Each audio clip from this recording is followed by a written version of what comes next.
Ladies and gentlemen, please join us in welcoming Colonel Griffith to the Gathering of Eagles stage.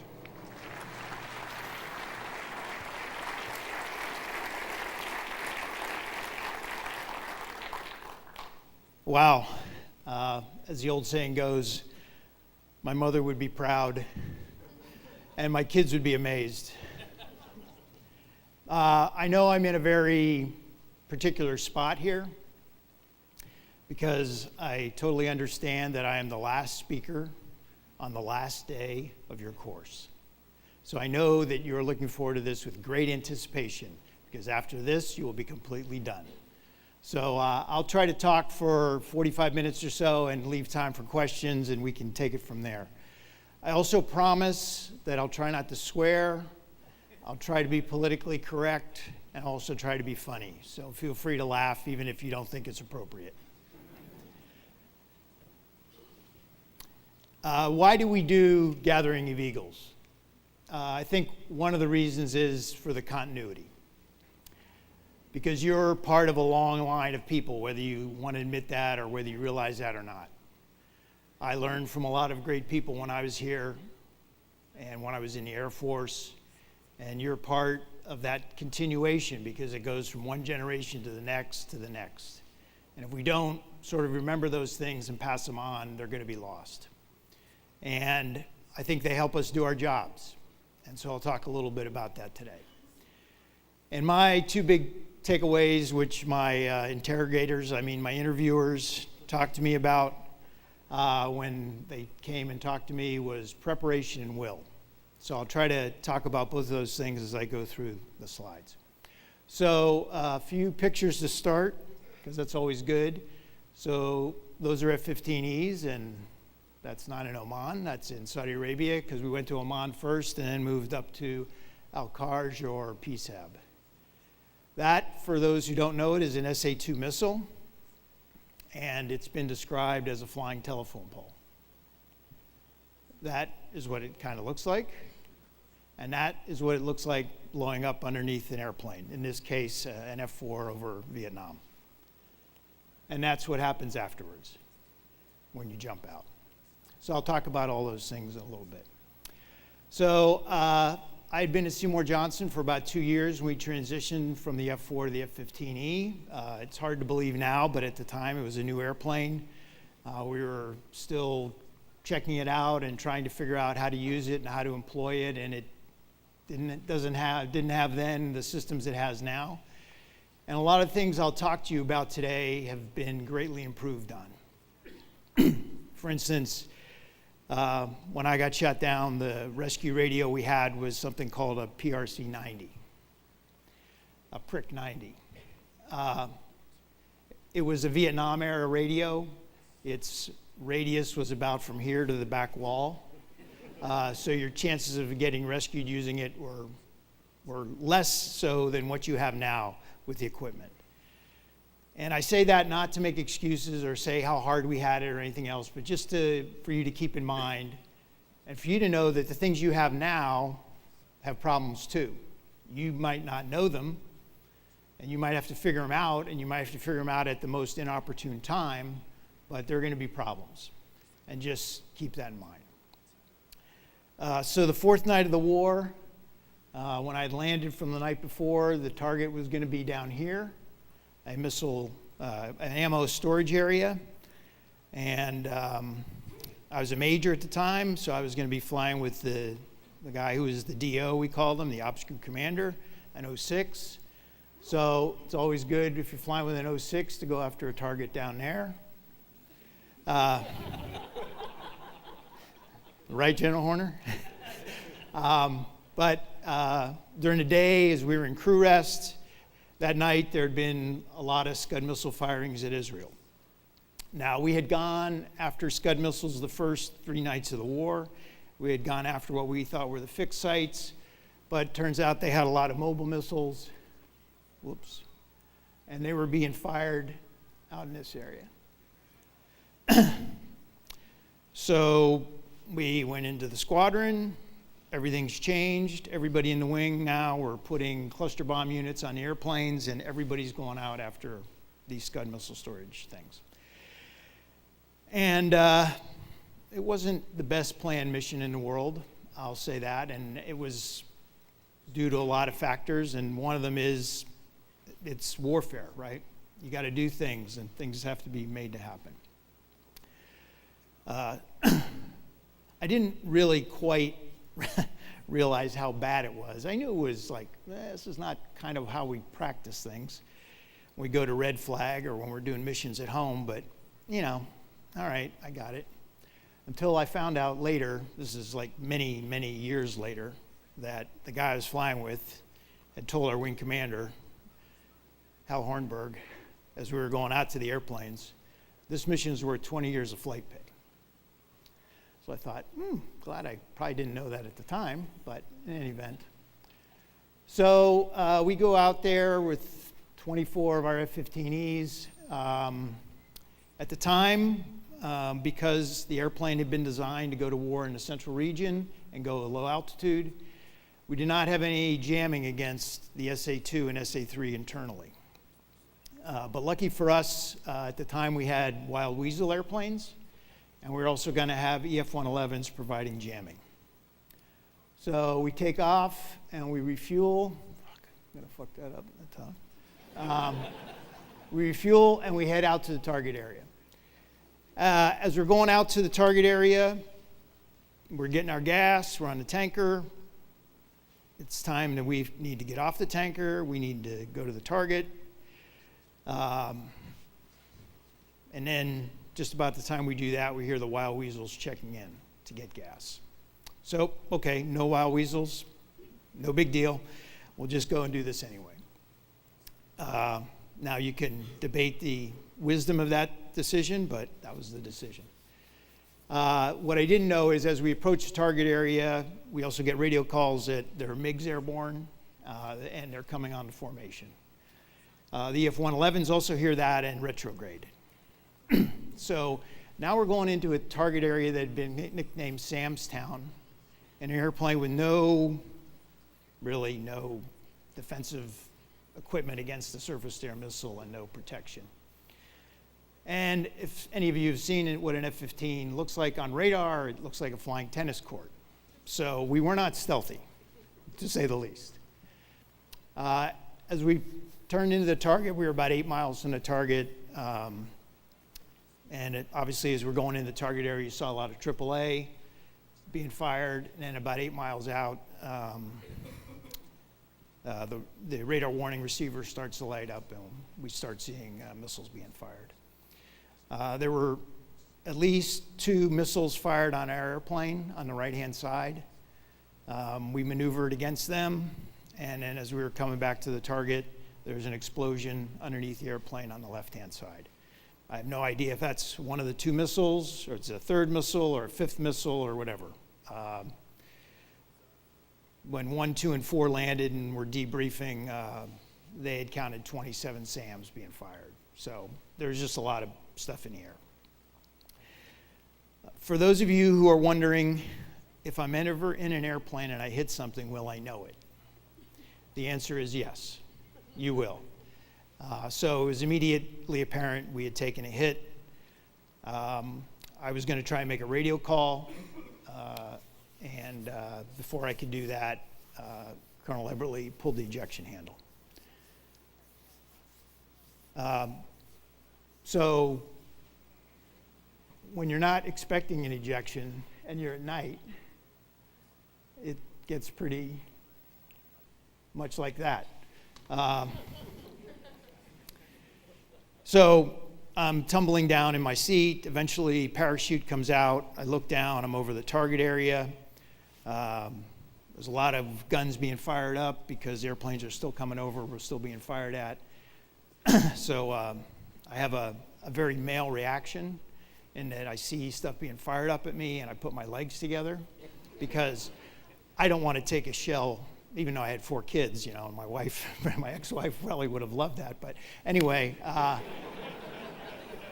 for those of you who are wondering, there's no way your feet are going to stop like a 23 millimeter shell, so it's probably not that big a deal.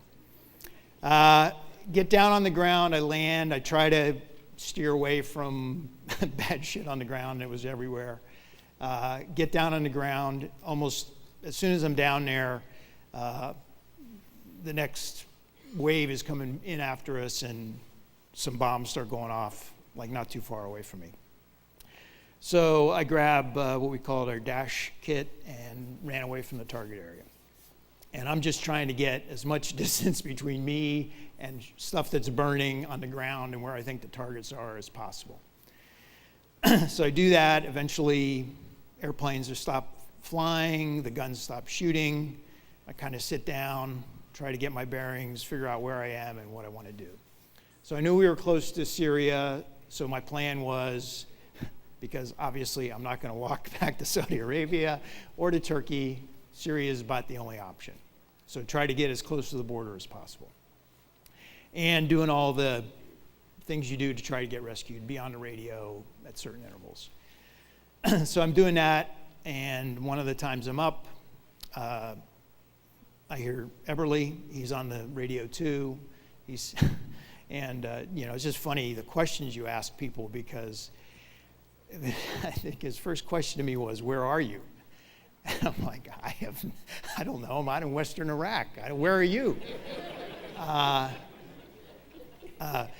So we finally figure out how to get together. We get together. He had been either hit in the explosion or in the ejection, or sometime afterwards he had gotten cut on the back of the neck and some other places. So he really wasn't up for walking a long distance. So we tried to walk a little bit further, and we couldn't. And then as the sun came up, we saw a hill. So we thought, well, it's better than being out here in the middle of the desert, so we'll go up to this hill and hide out there. So as far as we know, and this is verifiably true, nobody knew we were alive. Because we hadn't made a radio call. It's at night, we're blacked out, a lot of explosions, nobody sees the airplane get hit or blow up or anything. So we're on that hill the next day trying to make radio calls. Nobody hears us. The next night, the squadron comes over and bombs the same target. And by this time, because they're right overhead, our radios do work. We're able to talk to somebody. Gary Cole was a backseater, recognized his voice. They recognized ours, and they said, "Yeah, great." Now, this is where you get into the non-rescue of Corvette 03, and where I'm going to disagree with Rhonda a little bit. So we're on this hill, but nobody, and they tell General Horner, and I know he knows this story because we've talked about it, and they said, we need to go get him. And he's like, well, it's Griffith, why should we go get him? No, he didn't say that. What he did say was, well, we don't know, one, whether he's under duress or they're under duress. We don't know if the Iraqis are making him make this radio call. And second of all, they got shot down out there. We just can't throw something together and send people out to rescue them. Which I think are all good questions. And I think they illustrate a point in that when you're in a command position, you're going to have to make tough calls. And some of them are going to go against maybe some of the things you've thought that you would do in a situation, or maybe they won't. But why? You have to balance things, especially in wartime. If you're going to lose, I understand the theory of we've got to get people out. Believe me, I wish I had gotten out. But I also understand the fact that you can't squander resources and people and everything else to do that. And that's the tough thing about being in command. And it may not be this particular situation you have to deal with, but you're going to have to deal with a situation like it or similar to it at some point. So needless to say, rescue didn't come that night. We're on the hill the next day. We don't have any food. We don't have any water. And so we start thinking about what we're going to do.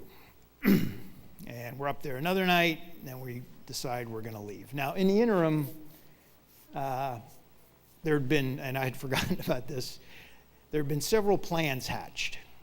Let me say that in air quotes, because I did not hatch them, but the colonel did. The one I particularly had to push back on really hard, though, was when there was a road that we could see, and you could see trucks going up and down it every now and then. He said, well, we could go down to the road, and you could lie in the road, and when the truck comes by, he'll stop. And when he stops, I'll stand up with my gun, and we'll hijack the truck. And I'm like, phew, I just see a lot of problems with that idea, you know? Call me crazy, but no. So we decided to leave and walk to Syria. We had kind of thought we had figured out a pretty good idea where we were, and I think we were pretty accurate. And we said, okay, if we take off at sunset and we walk, we'll probably be able to cross the border by sunrise. And that was going to be great. So it's at night, we start walking, we walk through a Bedouin camp, we almost get killed by wild dogs or Bedouins or something. And then we're on our radios, and a guy comes up and he says, hey, Corvette 3, we're going to ask you a few questions. So I know they're going to ask me like sort of the questions you put in for your computer password, right? You know, whether it's maiden name and make sure I'm not under arrest. Great. This is the first idea we're going to get rescued. Whether our radios failed or he took a smoke break, I'm not really sure what happened. Probably the radios were bad. So he never called back. So, but we were stopped there, and while we were stopped there, we saw a building. And we hadn't any water or anything to eat, and so your decision-making powers probably are less than ideal. And we thought we could get to the building and maybe get some water. So we get close to the building. It looks abandoned. There's no lights on, nothing, no movement. It's not abandoned.